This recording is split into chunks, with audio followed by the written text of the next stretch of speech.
Across centuries, the Aegean Sea remains the timeless world of myth. In myth, we store our oldest memories, journey to our beginnings, walk the streets of towns fallen to rubble 1,000 years before we were born.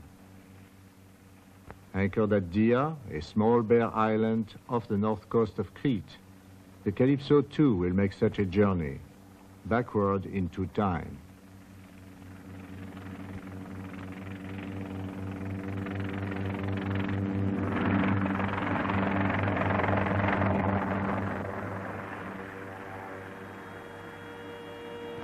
It all began with a chance aerial photograph.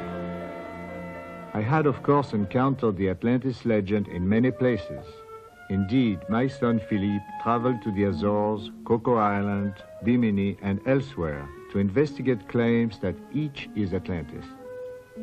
Yet, as I studied the photographic blow-ups of an odd thumb-like shape outlined under the waters of St. George's Bay, I did not then imagine where it would lead.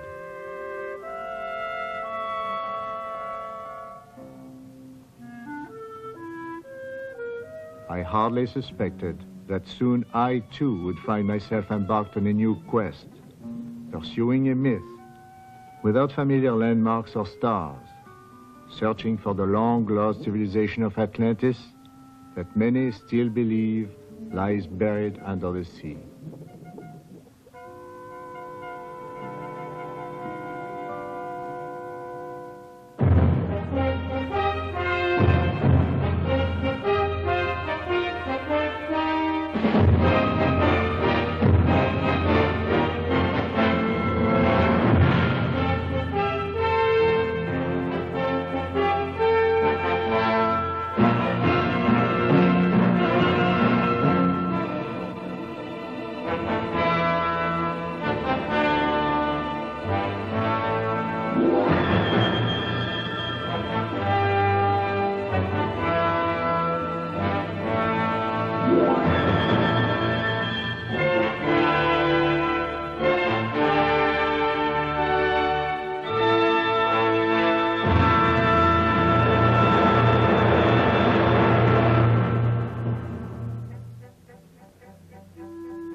Like the record of Earth itself, the history of man often is hidden in riddles. A strangely carved stone in a wilderness, a city entombed in volcanic ash, its life caught in an endless pause, a ruin or shipwreck swallowed by the sea. Yet men insist on answers, sometimes true, sometimes fanciful.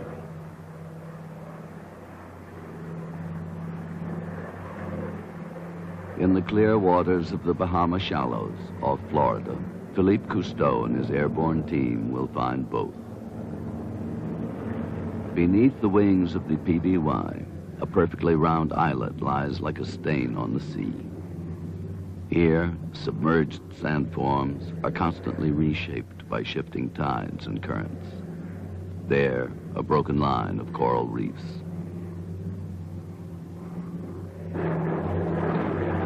From the plane's side blister, Philippe views a stranger apparition, a geometric pattern similar to ancient landscape designs, often believed signals to space.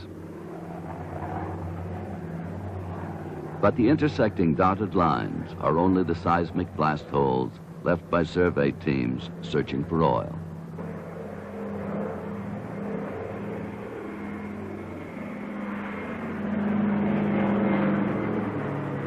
A blue hole, which often is described as unfathomable, but actually is no more than 350 to 400 feet deep, is shot by Dr. David Zink, historian and explorer.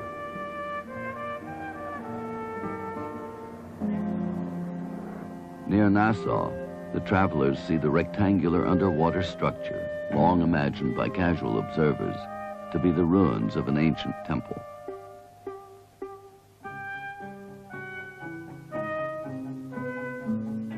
An exploratory dive during a brief stopover reveals no ruined temple, only long, weed-grown piles of rough stone.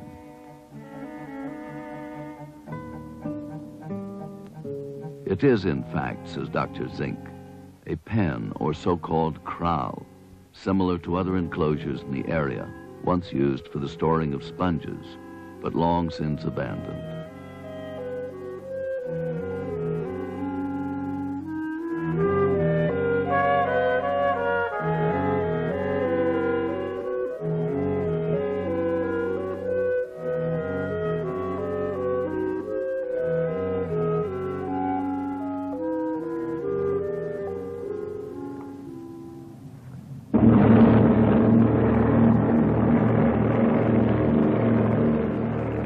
Now the travelers near the destination they have come far to find, in the waters off Bimini Island, the odd, reversed J-shape called the Bimini Road.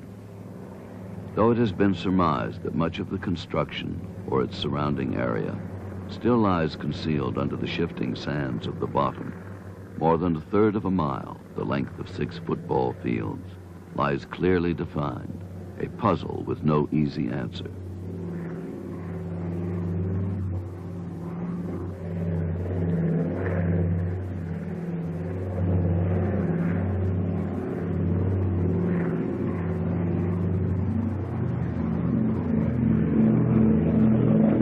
Slowly wheeling into the wind, Philippe brings the converted World War II reconnaissance and rescue aircraft down to a landing almost directly above the Great J.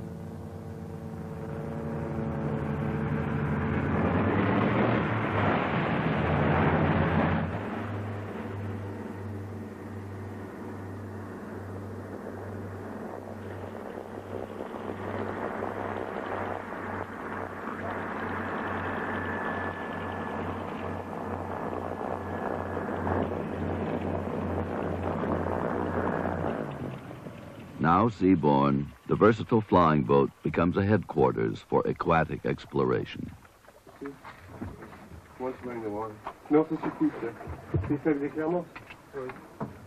With co-pilot Michael Sullivan and other members of the team, Philippe soon exchanges flyer's garb for a diver's gear. Now makes a descent direct from the seaplane itself.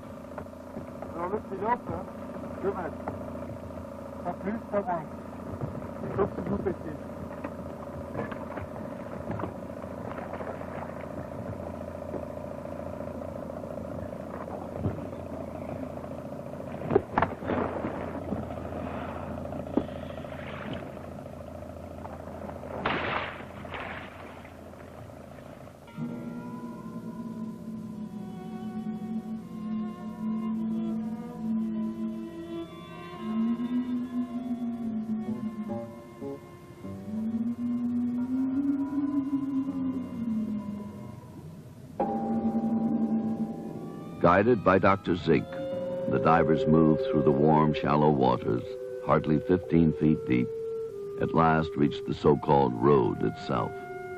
This, some students believe, is a visible fragment of Atlantean civilization from which both Egypt and the pre-Columbian cultures of Central America learned the arts of pyramid building.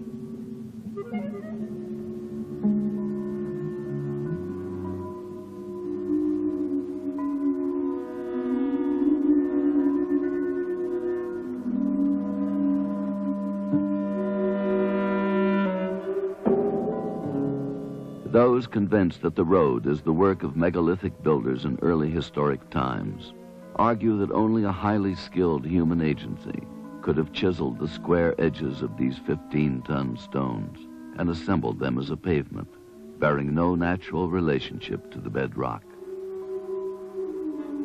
Nevertheless, core samples have shown that both pavement and underlying rock are composed of the same consolidated limestone sediment.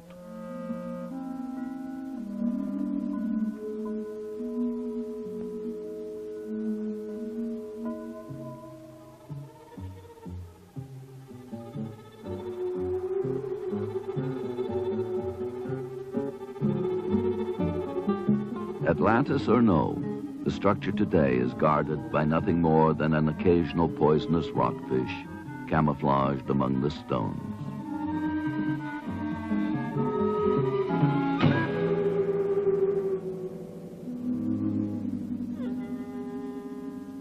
Later, on the wing of the PBY, Philippe and Dr. Zink discuss possible explanations for the site. What do you think it is? Well, I think it's a megalithic site. Which is? The big stones, the Greek words, the big stones, such as the megalithic sites in Europe, Karnak, Brittany, Stonehenge in England. They were a people that had some, I can't prove it yet, but I suspect a people of some astronomical sophistication, a people that by some means or another could handle at least 15-ton stones, were well organized enough to plan out a project and carry it out. Various peoples were in the area generally, but this seems to relate to no known culture pattern. We encountered so many problems with various compasses here underwater, we suspect some kind of energy pattern here that's affecting the magnetic field. I don't know what it is, but you have ruled out in your mind, and you are sure yourself that this is not natural formation. That's about all I'm sure about. Yes. My argument is essentially morphological in structure, the patterns. In nature, it's most unusual to have joints terminate abruptly.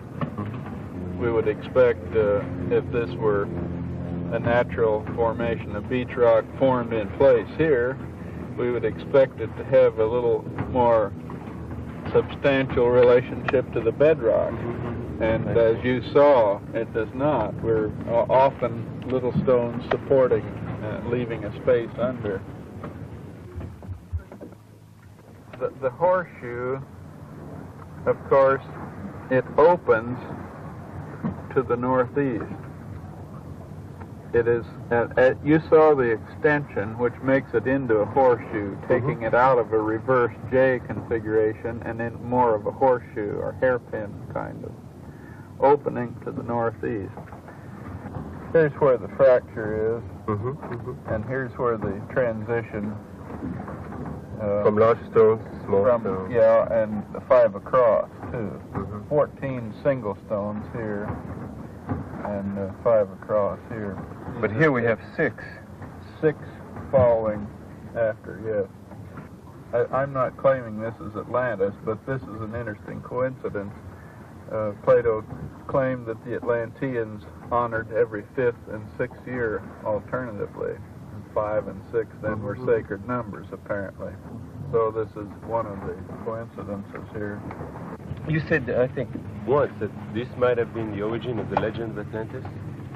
I feel that it may possibly relate to Atlantis, for one thing, because of its antiquity.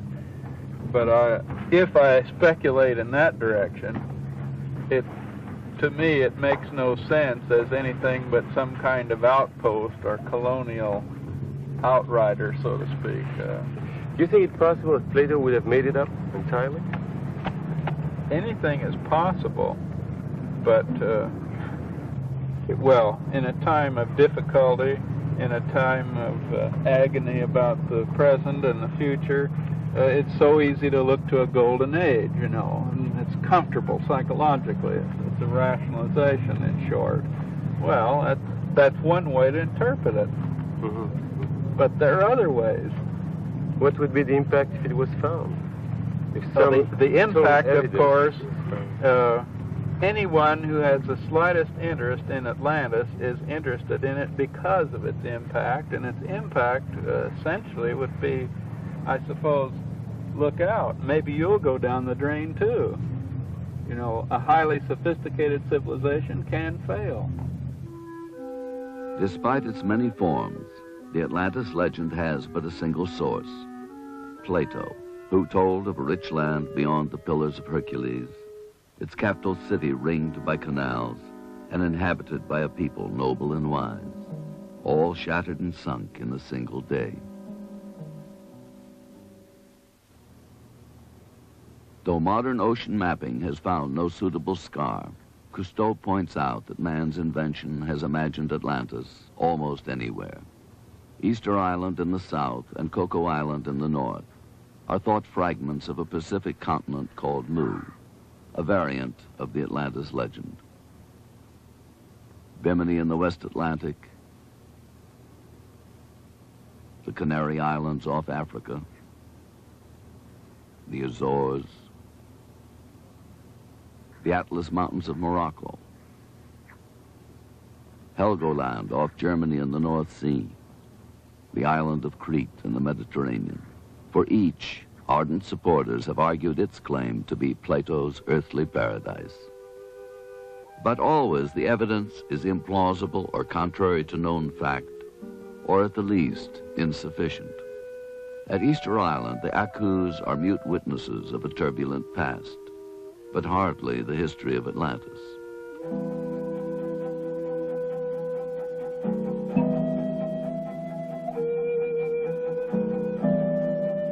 Journeying to Coco Island off the west coast of Costa Rica, Jacques Cousteau does find something that approaches a paradise.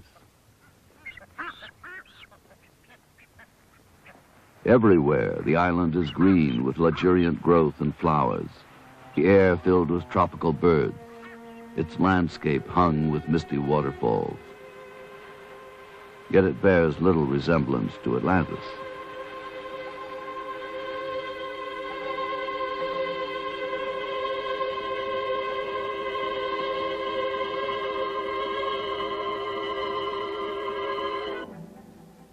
The Azores, perhaps, lie closest to the literal site described by Plato, but there is no evidence that a high civilization died here.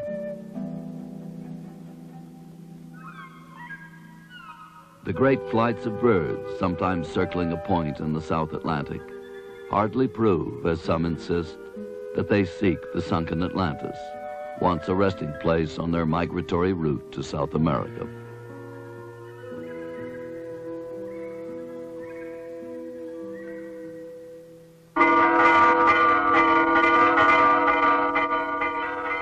Yet legend sometimes grows around a kernel of fact.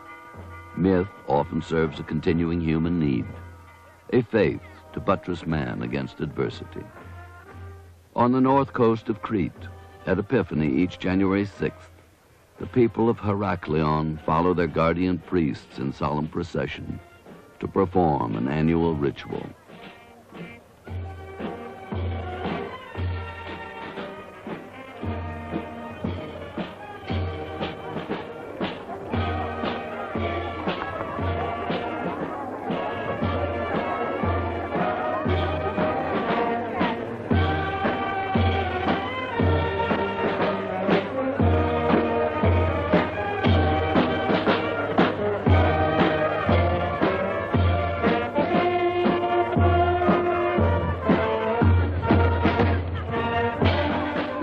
Not far from Calypso, lying at the stone jetty, the procession moves to the harbor's edge.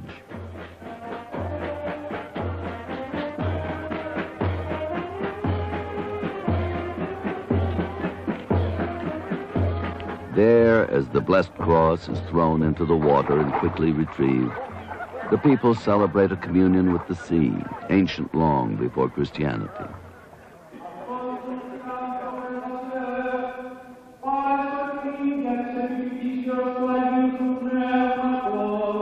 Only several miles away, on the high land above the modern harbor, the ruins of the great palace of Knossos lie silent now. But here once was the center of a fabled civilization. Here, from 3000 BC, Minoan kings ruled the seas of the eastern Mediterranean for 1,500 years.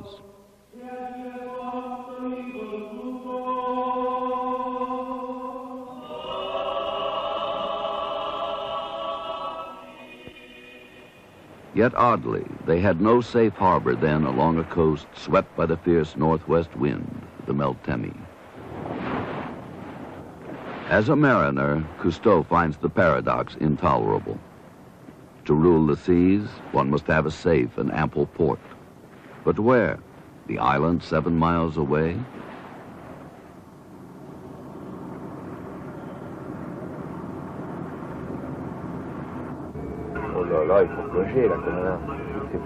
Visited only by occasional fishermen or the priest who comes to perform mass once a year, Dia is silent and uninhabited.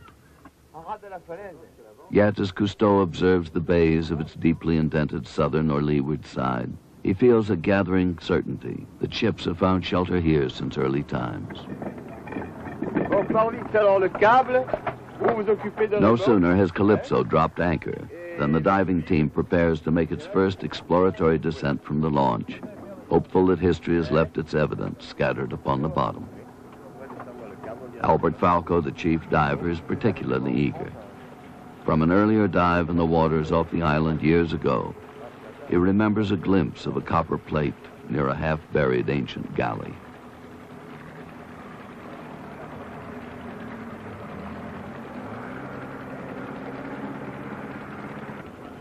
With Cousteau, an interested observer awaits the result.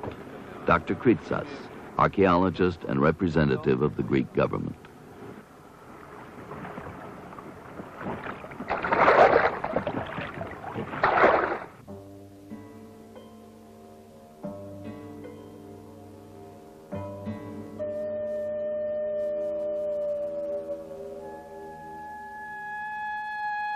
Almost at once, at about 100 feet of depth, the divers' lights begin to reveal a submerged field of artifacts.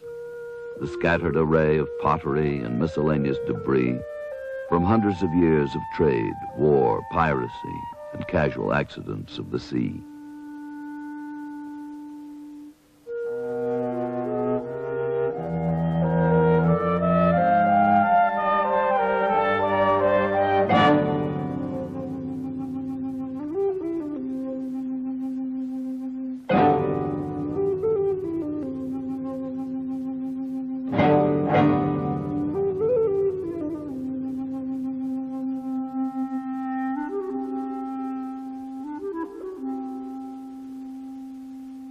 Elegant and alone, a coffee urn gleams in the light.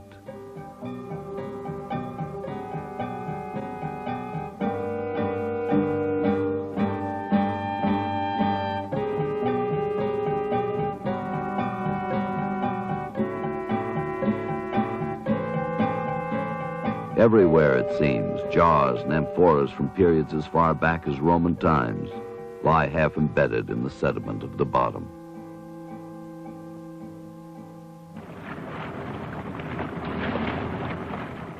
Again at the surface, the diving team hurries back to Calypso.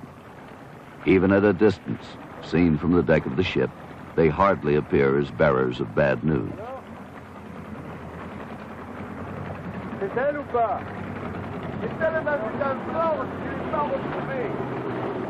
As the launch pulls alongside, Falco quickly confirms Cousteau's conjectures regarding Dia's use as a shelter for ships. Though Falco has not found his remembered galley, he reports the riches that litter the bottom. Unnumbered amphora and other pottery, many of them still almost intact.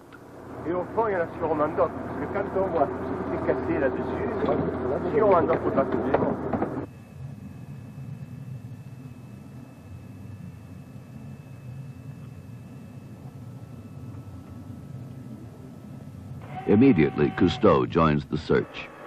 Accompanied by Falco, he now makes a descent in the Soucoupe, the self-contained diving saucer, extending the range of the first reconnaissance.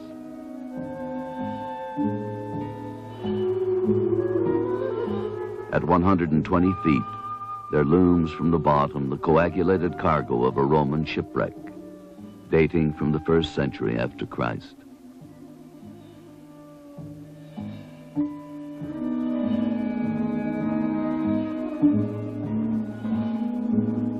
Nearby, a more recent relic appears, a rusted anchor probably lost during the Venetian siege of Crete.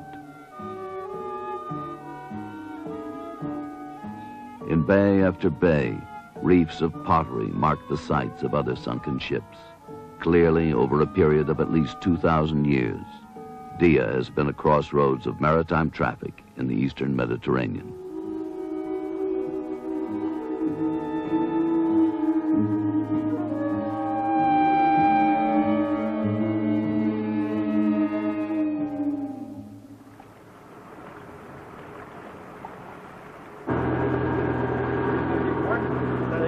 Because aerial views sometimes reveal the tracings of ancient pathways or structures not visible on the ground, an electric camera is bolted to the undercarriage of the helicopter to shoot a connected sequence of vertical views showing the entire island.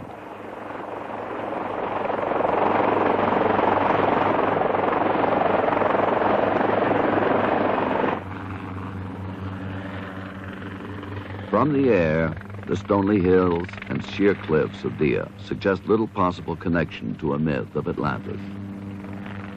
Barren and forbidding, the vestiges of one-time walls and structures now enclose only emptiness.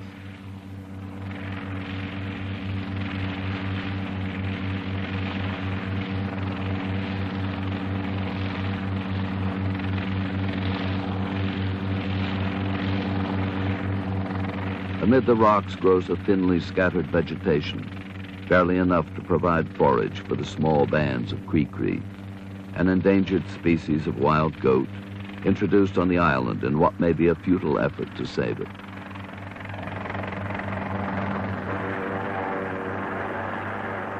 Now, for the first time, at St. George's Bay, Cousteau sees the vague, milky outline of an underwater shelf jutting out from the shore of the peninsula.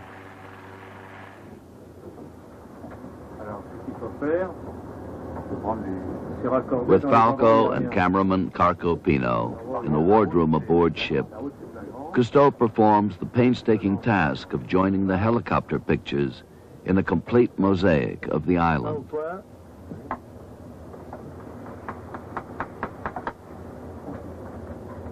Et un, pas tout à fait au coin, là où il y a 2-3 épaisseurs. Au coin de 3 épaisseurs. But as he carefully connects the broken fragments of landscape shown in the photographs, Cousteau cannot free his mind of the enigmatic image beneath the surface of St. George's Bay. What is it? Some natural feature, perhaps? Its outline seems too regular.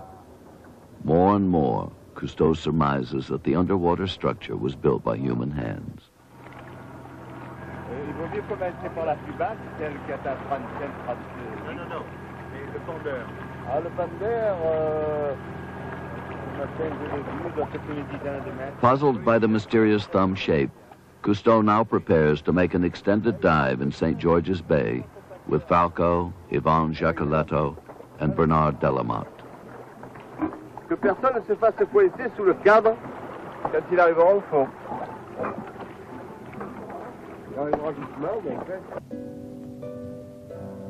Again, I enter a world at once familiar and strange, a world of subtle sensory distortions. Here it is easy to believe in myth.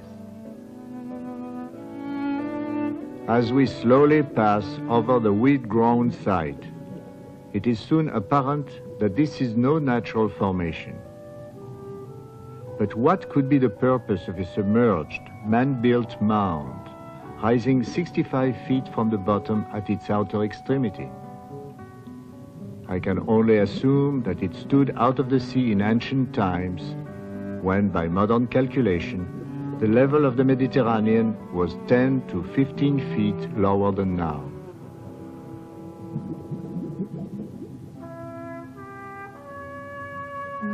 Though the mound is constructed mainly of rubble and ordinary round stones, there lie here and there carefully chiseled building blocks which serve no function and whose presence so far from shore seems inexplicable.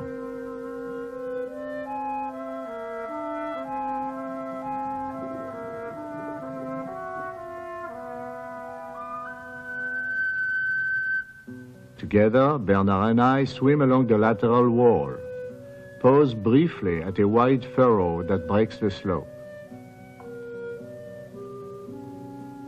At last, we pass upward to reach the flat top of the mound, barely 10 feet below the surface.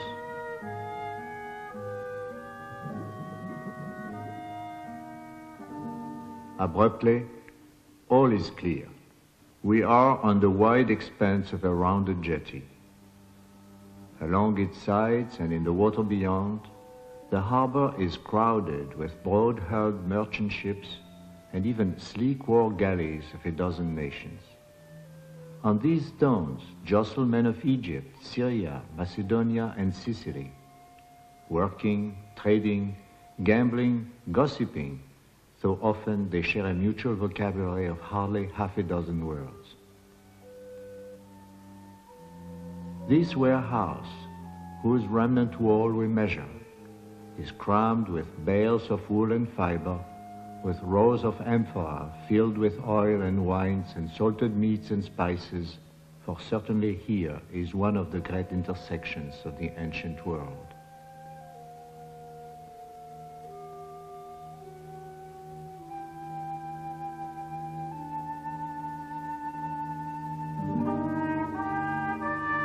Here, a ship stands on braces while a crew seals its ruptured hull. Of course, it was taken up this V-shaped ramp or groove by which ships are hauled from the water for repair.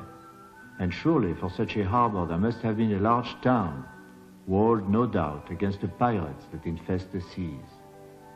I pause. Is it true? Or am I too engaged in myth-building? I return to the surface.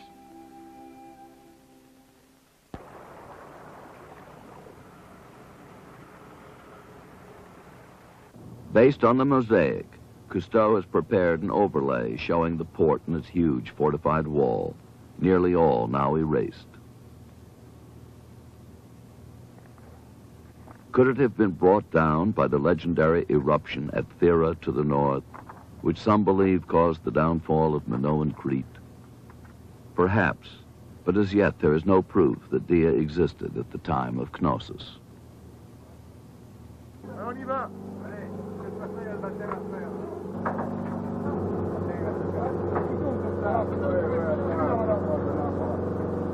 To hasten the search, a new craft is now formally added to Calypso's auxiliary fleet. The diving platform Ulysse, christened by Madame Cousteau in an appropriate ceremony.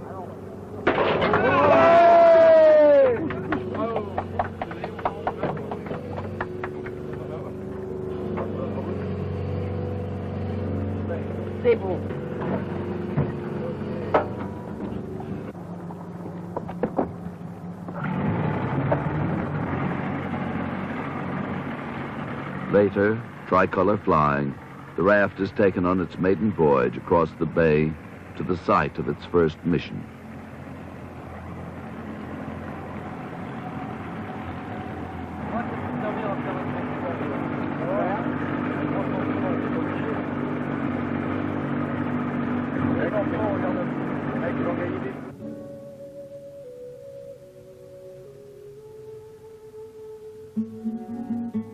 For what becomes one of the most systematic underwater excavations ever attempted, Cousteau and Kritsas have selected a prospective site, 10 meters square, close to the sunken harbor jetty.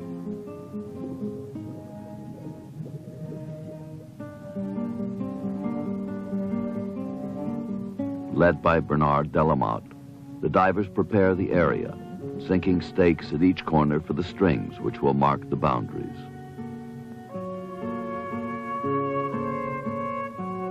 For greater precision in fixing the location of any found artifact, the enclosure will be further subdivided into 25 smaller units, each 2 meters square.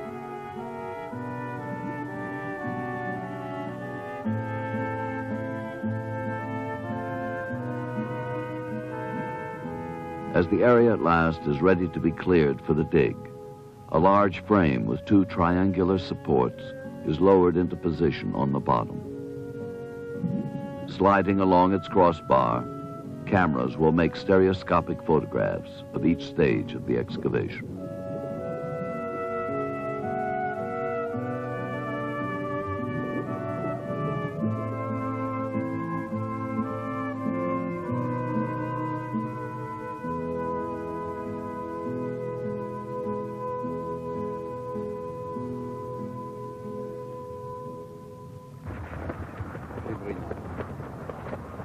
Aboard the Ulysse, the divers prepare to descend.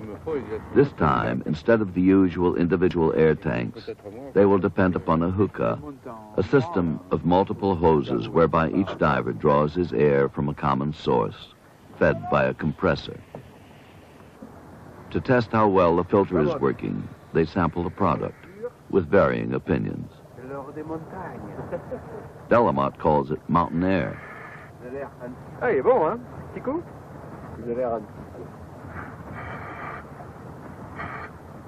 Raymond Call judges it antique.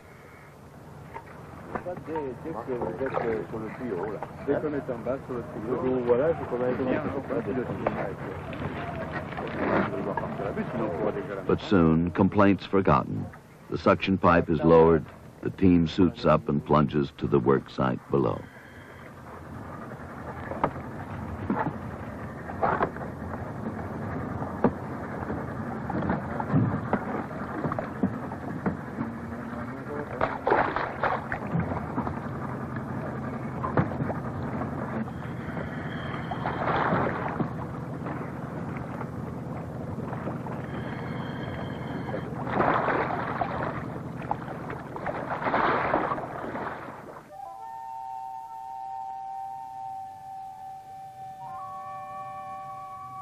On bottom, each member of the team exchanges his diving fins for a shorter pair, less cumbersome in walking about the dig area.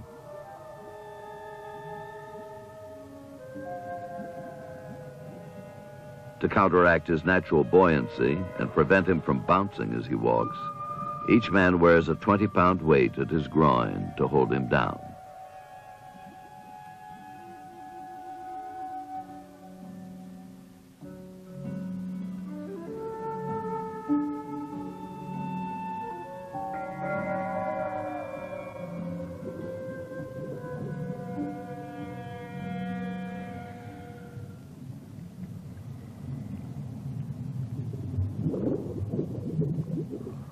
With a signal to the surface, the susus is placed in action. Using the utmost care, the divers begin to draw the top stratum of sediment into the suction pipe, for nothing can be removed or unnecessarily disturbed without the prior consent of the Greek government representative, Dr. Knossos.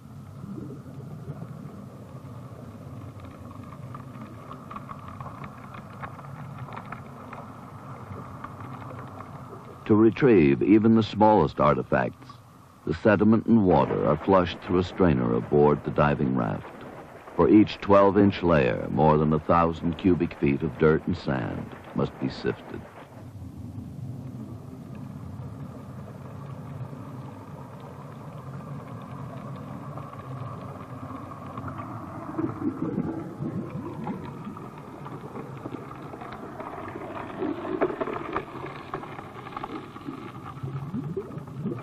As the days pass and the first layer is gradually removed, a restless Cousteau dives to the site to learn why the dig is not proceeding more rapidly. Actually, he is well aware that the answer is self-evident.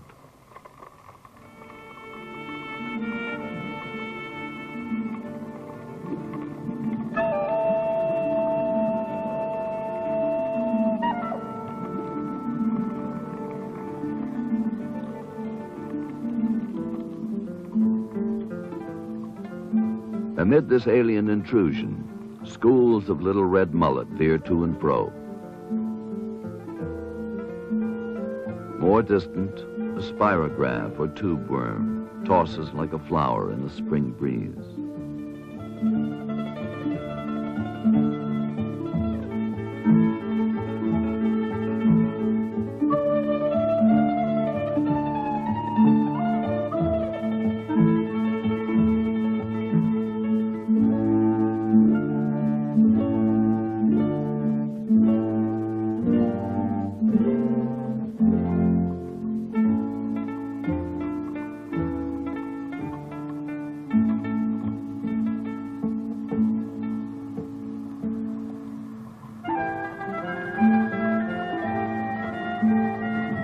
Slowly, an increasing array of objects is emerging from centuries of oblivion.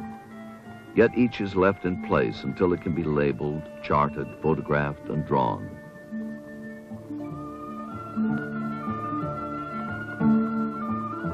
Meanwhile, the mullet have overcome their fear. Probing for the tiny sea organisms exposed by the Seuss, they are having a feast.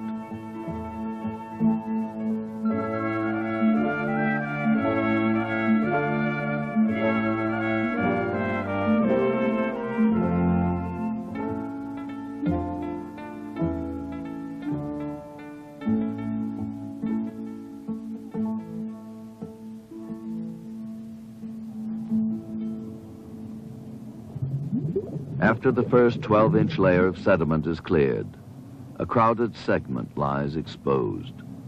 Here history speaks in the mute language of clay, shaped for ordinary use by human hands, all unknowing that in 500 years or 5,000, other hands would receive them, touch them and wonder, give them an importance never foreseen or intended.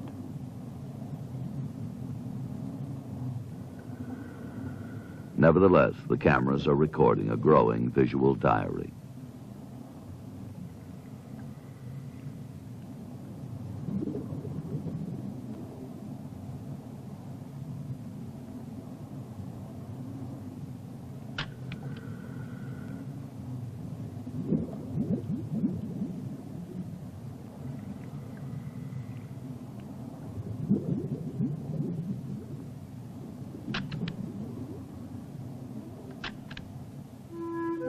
Photographed by the stereoscopic cameras, the lines of the grid, like the minutes or centuries by which we divide time, suddenly frame the past.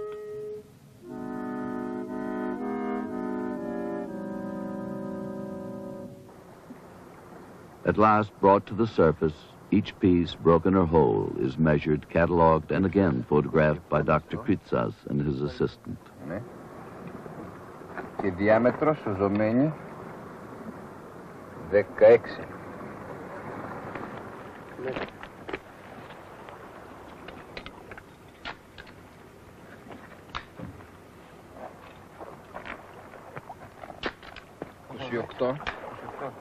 Much of the pottery carries curious monograms or insignia scratched into the clay.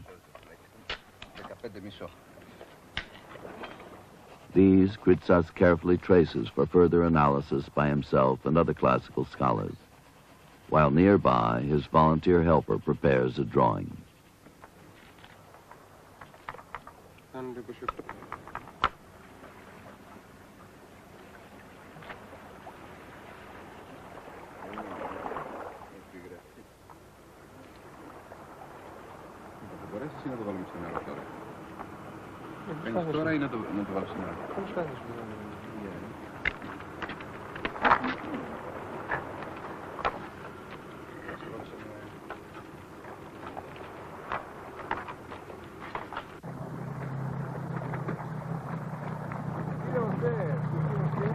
Escorted by Bernard Delamotte, Cousteau arrives to visit the shore team.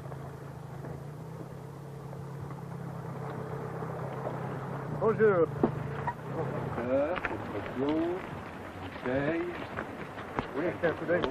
Here, the divers are encamped around the only two buildings on the peninsula. The tiny vestry and church, used for a day or two each year, when a priest arrives to celebrate Mass and beg protection of the island's patron saint. Amid the rocks, a tiny apron-sized garden has been planted by the sound technician, but it is an act of misplaced faith. It is doubtful that anyone will eat the carrots, lettuce, and radishes. Though Dia has no people, it does have other residents who claim prior rights.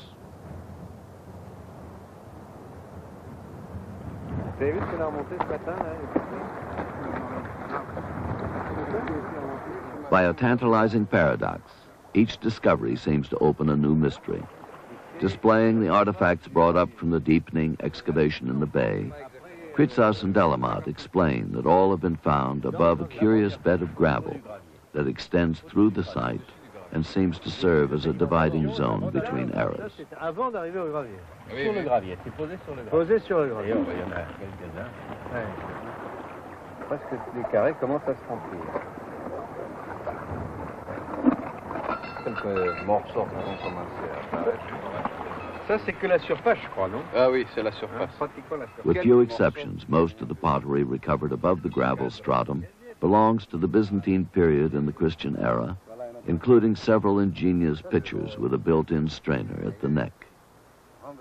But any artifacts of earlier cultures, if they are present, still lie buried in the sediment on the bottom. As the dig goes on, a wall of discarded rubble and stone grows beside it, most of it without particular significance.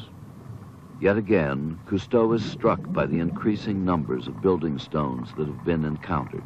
Again wonders what great natural convulsion could have swept them so far from land. As with the great Greek archaeologist Marinatos, who found evidence of a vast tidal wave on the coast of Crete, earthquake alone no longer seems to provide an adequate explanation.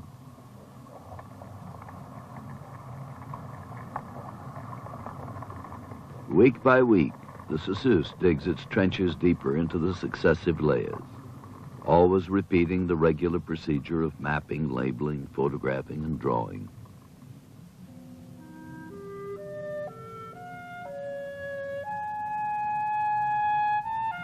Now, with each stratum, soil samples also are taken and sent to geological laboratories for analysis.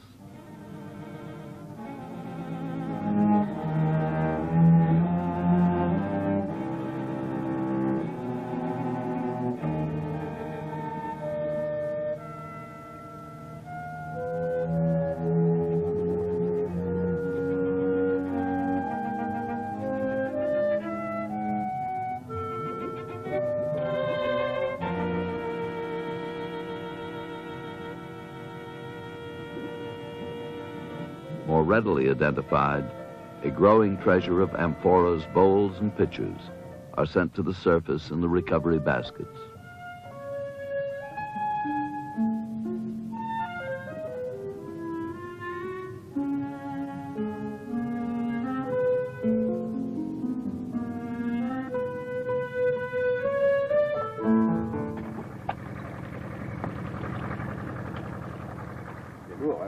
Aboard the diving raft, the pots and shards are carefully separated and later cleaned of incrustations of sponges and other sea growth.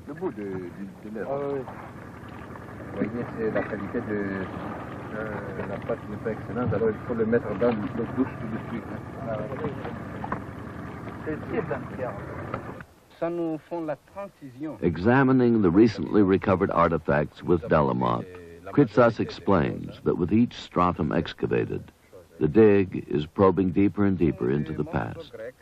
Though formerly almost all the pottery was Byzantine, now much of the material is Egyptian or Roman, even includes one or two pieces from the classical period of Greece in the 5th century before Christ.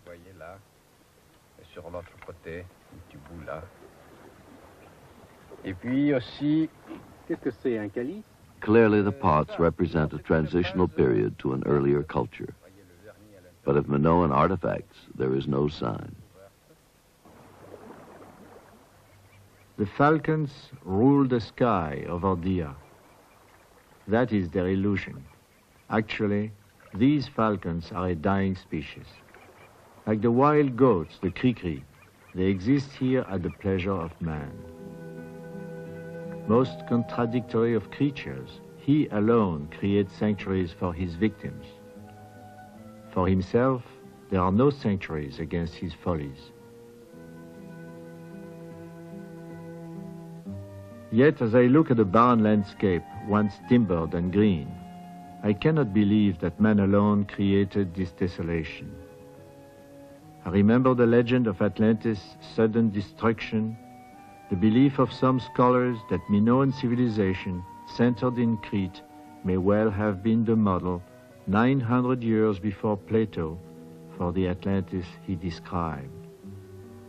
As yet, however, the dig has revealed nothing to show that the port of Dia existed as early as Minoan Crete across the bay.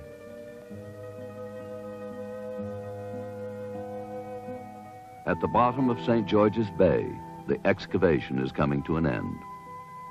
After many weeks of effort, After digging through 10 feet of successive ancient strata, the divers at last are reaching an unyielding bed of solid rock.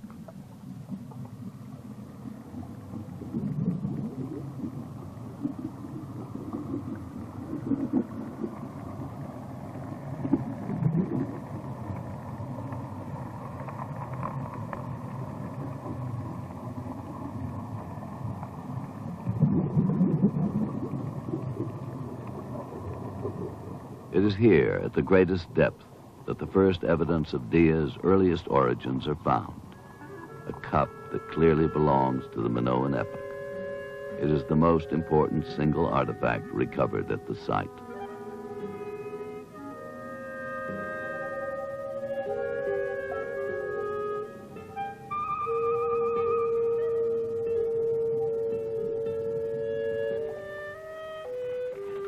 Later, after the Census has been raised, and after Dr. Kritzas has authenticated the period, a number of other Minoan pieces are found.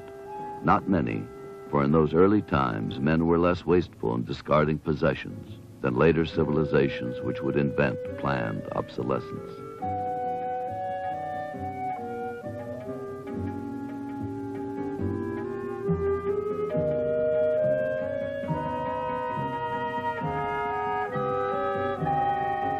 At a time when rule of the antique world rested with masters of the sea, Minoan Crete controlled the Mediterranean from Sicily to the Middle East.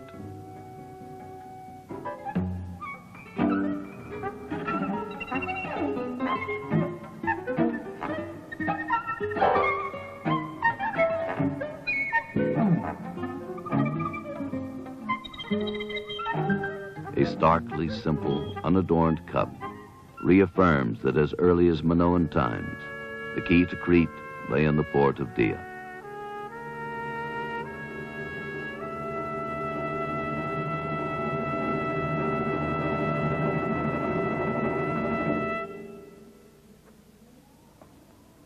Upon the open ground, Cousteau and Kritzas find shards of pottery from various periods, even find the obsidian so desired by the ancients in the making of tools and weapons. Obsidian stones. Look at that.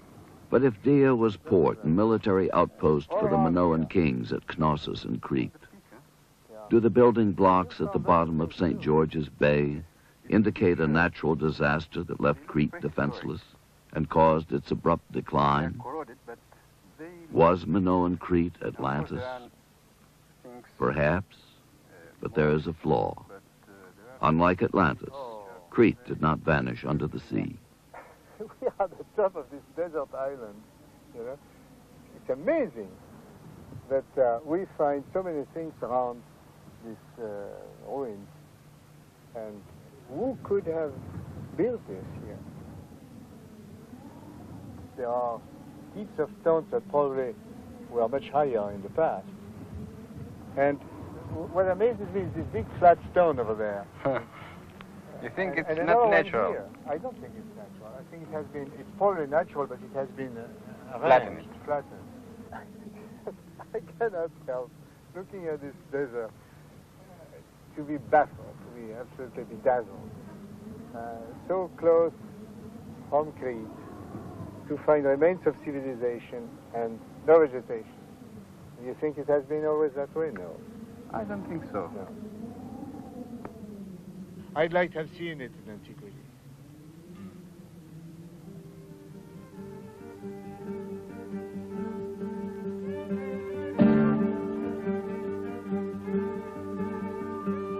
Even in model, the palace at Knossos is an apparition on an astonishing scale. Here for 1500 years, the Minoan kings presided over a high culture long before Greece was born.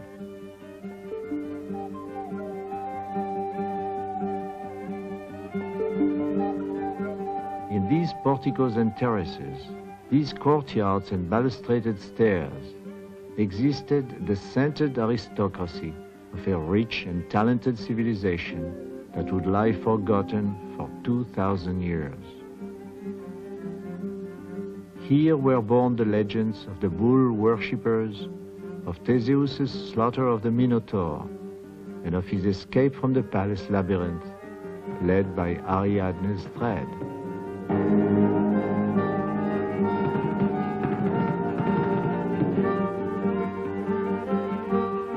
Perhaps, too, it was here that Plato's legend of Atlantis was born, for its similarities to Crete are many.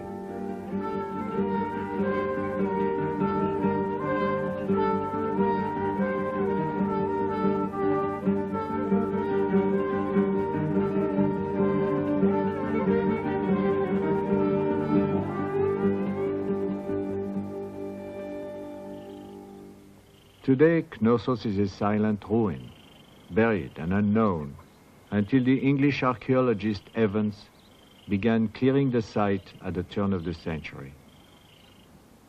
But what could have brought its precipitate destruction?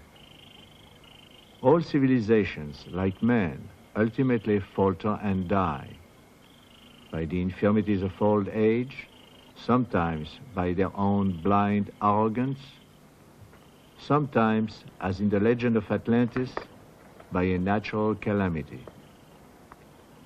Today, there are clear evidences: volcanic ash on the sea floor, coastal structures swept away, even biblical legends of plague and disaster, that the East Mediterranean was swept by an unparalleled cataclysm in the 15th century before Christ.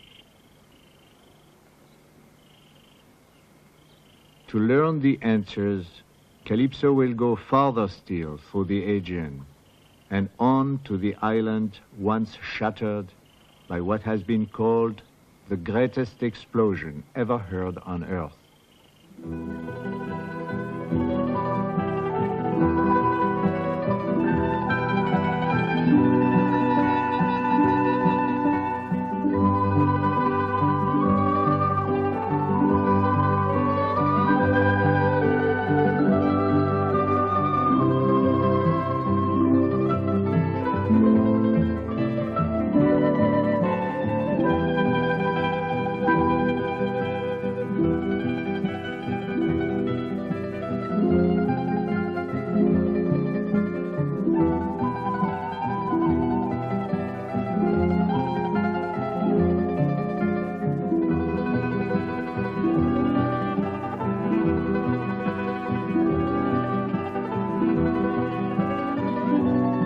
Cousteau Society and KCET are jointly responsible for the content of this program.